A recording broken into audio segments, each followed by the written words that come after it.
Assalamualaikum warahmatullahi wabarakatuh. Selamat siang sahabat sehat Padang Panjang. Ketemu lagi bersama saya Dani Permana Putra yang pastinya di HKN Talks. Nah sekarang ini dalam acara Hari Kesehatan Dunia, kita akan mendatangkan tokoh yang boleh dibilang sangat berhubungan dengan kesehatan. Nah, kesehatan pasti berhubungan juga dengan BPJS. Ada yang tahu dengan BPJS? Pasti sudah semua tahu ya, tapi ada juga yang belum tahu. Nah, sekarang ini Dani kedatangan tamu yaitu dari BPJS sendiri, BPJS Kesehatan Padang Panjang, yaitu Ibu Yusneli SSI APT AAK. Assalamualaikum Ibu. Waalaikumsalam. Kepala BPJS Kesehatan Padang Panjang ya Bu ya? Iya. Sehat Ibu ya? Alhamdulillah. Oke Bu, BPJS. Apa sih Bu BPJS itu sebenarnya gitu? Apakah kartu aja atau apa nih Bu? Baik, terima kasih. BPJS Kesehatan adalah Badan Penyelenggara Jaminan Sosial Kesehatan yang merupakan badan hukum publik yang dibentuk langsung oleh Presiden dan itu mengelola jaminan kesehatan nasional. Oh gitu, berarti dari Presiden langsung ya Bu ya? Iya. Oke, itu perbedaan antara BPJS nih dengan JKN, program JKN atau juga dengan apa yang terbaru? KIS ya Bu ya? Iya. Apa nih Bu kira-kira? Perbedaannya adalah kalau yang JKN itu kan nama programnya, Jaminan Kesehatan Nasional, yaitu jaminan yang memberikan perlindungan kesehatan kepada masyarakat dengan membayar iuran atau dibayarkan iurannya oleh pemerintah. Gitu. Kalau BPJS Kesehatan itu badan pengelolanya, ya, yang dibentuk oleh Presiden dan bertanggung jawab langsung ke Presiden. Nggak bayar tadi itu berarti subsidi juga berarti Bu? Ya, kalau yang tadi Denny tanyakan masalah yang dibayar pemerintah daerah, nah itu kan ada dua itu, pemerintah pusat dan juga pemerintah daerah. Kalau pemerintah pusat kan itu namanya PBIJK, yang dulu kan Jamkesmas, itu dibayarkan oleh pemerintah pusat. Kalau yang pemerintah daerah, itu dia termasuk dalam kelompoknya PBPU, pekerja bukan penerima upah pemerintah daerah. Sekarang ada nih Bu, masyarakat atau sahabat sehat nih yang belum mendaftar, tapi ingin mendaftar gitu. Karena kan agak riweh lah Bu ya, riweh itu apa ya, susah gitu ya kalau bahasa ininya, agak susah. Dan bagaimana nih Bu caranya pendaftaran BPJS sendiri? Ya baik, kalau BPJS Kesehatan itu kan banyak segmen ya. Ada yang segmennya mandiri, yang dia daftar sendiri, dia itu bisa mendaftar ke BPJS Kesehatan ataupun bisa lewat aplikasi Mobil JKN. Mobil JKN ya. Ya, itu tuh dia cukup membawa KK dan buku rekening bank.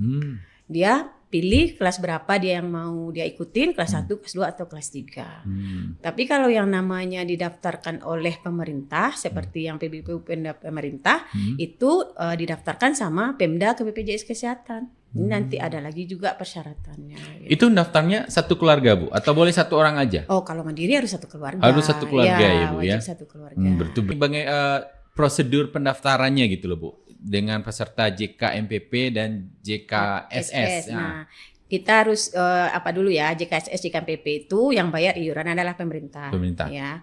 Yang itu yang termasuk golongan PBPU Pemda. Nah, kalau JKSS itu sharing provinsi antara Provinsi Sumatera Barat dengan Kota Padang Panjang. Sedangkan JKMPP itu murni Padang Panjang yang bayar iurannya. Nah, bagaimana pendaftarannya? Nah, kalau pendaftarannya yang JKSS itu sebenarnya pendaftarannya sama, JKSS JKMPP itu sama, dia harus ada dari RT, kemudian dari kelurahan, nanti ada formulir yang ditandatangani, kemudian dari kelurahan ke kecamatan, dari kecamatan nanti ke dinas kesehatan. Kalau yang untuk JKMPP, JKSS itu tidak perlu pakai materai di saat menandatangani formulir.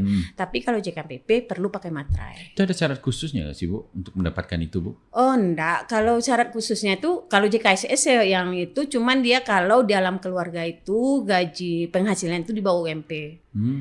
Di bawah UMP, kemudian dia ada ibu hamil, kemudian ada lansia atau anak pelajar. Tapi kalau JKMPP itu tidak. Oke Bu. Yang mungkin bagi peserta nih agak sedikit bingung gitu Bu. Bukan bingung sih, tapi agak sedikit ragu yaitu antara Fastcase tingkat pertama dan Fastcase rujukan tingkat. Nah ini gimana nih Bu? FKTP itu seperti Puskesmas, kemudian dokter praktek perorangan, dokter praktek gigi perorangan, klinik pratama, dan kelas 3D pratama. Itu yang kelompok FKTP. Nah, FKTP ini adalah Fastcase yang dipilih oleh peserta di saat dia mendaftar. Gitu. Ya, dia saat dia daftar lalu pilih Paskes tingkat pertamanya. Pilihlah, terserah ke pesertanya. Tapi di sini harus dipastikan bahwa untuk yang dibayar oleh Pemda itu nggak boleh di Paskes selain puskesmas. Karena dia harus didaftarkan di puskesmas. Berarti harus ke puskesmas dulu ya Bu ya? Ya, sesuai wilayah kerja masing-masing puskesmas. Oke. Untuk yang Paskes tingkat lanjutan itu adalah pelayanan dari dokter spesialis dan subspesialis. Nah, apa aja Paskes lanjutan itu rumah sakit, baik pemerintah ataupun swasta, kemudian klinik utama, kemudian ini optik dan apotik dan juga rumah sakit khusus. Bu, misalnya ada pasien yang ingin keluar kota, katanya BPJS nggak bisa harus di Sumatera Barat, di Sumatera Barat aja. Tapi kan ada juga yang kadang-kadang mau ke Jakarta ataupun keluar Sumatera Barat. Ini gimana nih Bu? Nah, kalau untuk yang di luar domisili, artinya gini, ada peserta dia mengunjungi anaknya, jangan menetap ya Pak ya. Misalnya dia mengunjungi anaknya yang kuliah di Jakarta ataupun di mana, terus tiba-tiba di sana sakit. Nah, beliau kalau dulu kan ragu nih, FKTP panjang, saya sakit di sini, kan seperti itu. Nggak mungkin telepon puskesmas dulu atau gimana? Ya. Jadi dia tuh bisa mengakses 3 kali maksimal. Itu berlaku untuk semua Bu? Iya, semua segmen. Semua segmen ya? Iya.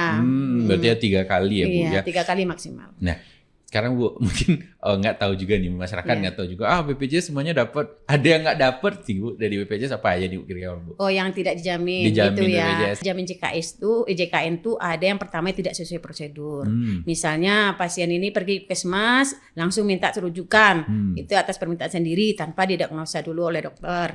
Nah, itu nggak boleh, nggak dijamin. Kemudian yang karena udah dijamin oleh asuransi lain, itu nggak dijamin JKN.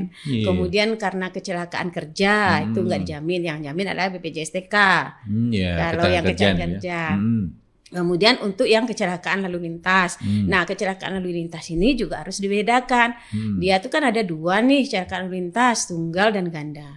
Kalau tunggal berarti jaminan BPJS. Kalau ganda itu ada 2 penjaminnya, Jasara Harja dan BPJS Kesehatan. Nah, penjamin pertama adalah Jasara Harja sampai plafon maksimal 20 juta. Kalau seandainya dia masih membutuhkan pelayanan lebih dari 20 juta, itu BPJS Kesehatan yang bayar. Sekarang ini kalau nggak di handphone nggak main lah istilahnya. Ada program dari JKN nggak sendiri Bu?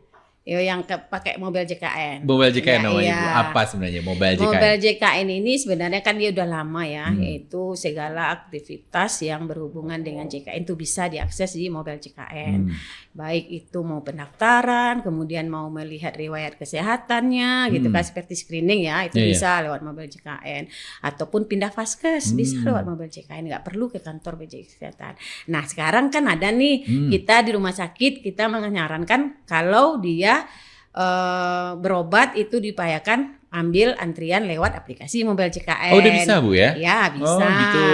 Jadi ini kan mudah, sebenarnya mudah. Dia seperti harus download dulu aplikasi mobil JKN, di sana nanti ada pilihan dengan pelayanan kesehatan. Ada pilihan di sana. Apakah mau ke FKTP dulu, FKTP atau FKRTF.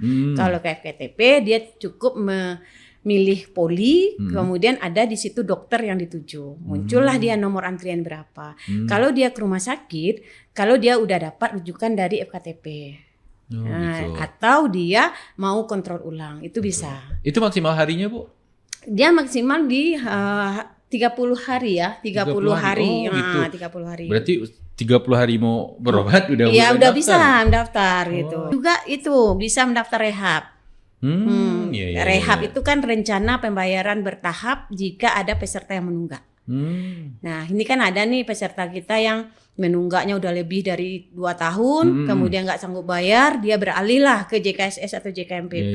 Nah, kita fasilitasi dengan untuk mencicil iur tunggakannya dengan program rehab. Ibu, ada nih dari Sahabat Sehat, dia udah daftar dulu, jadi nggak bayar-bayar nih Bu.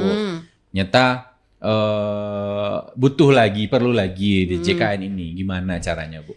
Ya bayar aja tunggakannya dulu. Bayar tunggakannya dulu gitu Bu ya? Tunggakannya itu walaupun dia nunggak udah 5 tahun, itu dia cuma dibayar 2 tahun. 2 tahun plus 1 bulan berjalan.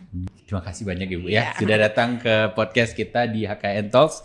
Dan terima kasih juga untuk sahabat sehat Padang Panjang yang telah mendengarkan di podcast HKN Talks kita untuk hari ini. Mohon maaf kalau ada salah kata, dan akhirnya saya Dani Permana pamit. Assalamualaikum warahmatullahi wabarakatuh. Waalaikumsalam.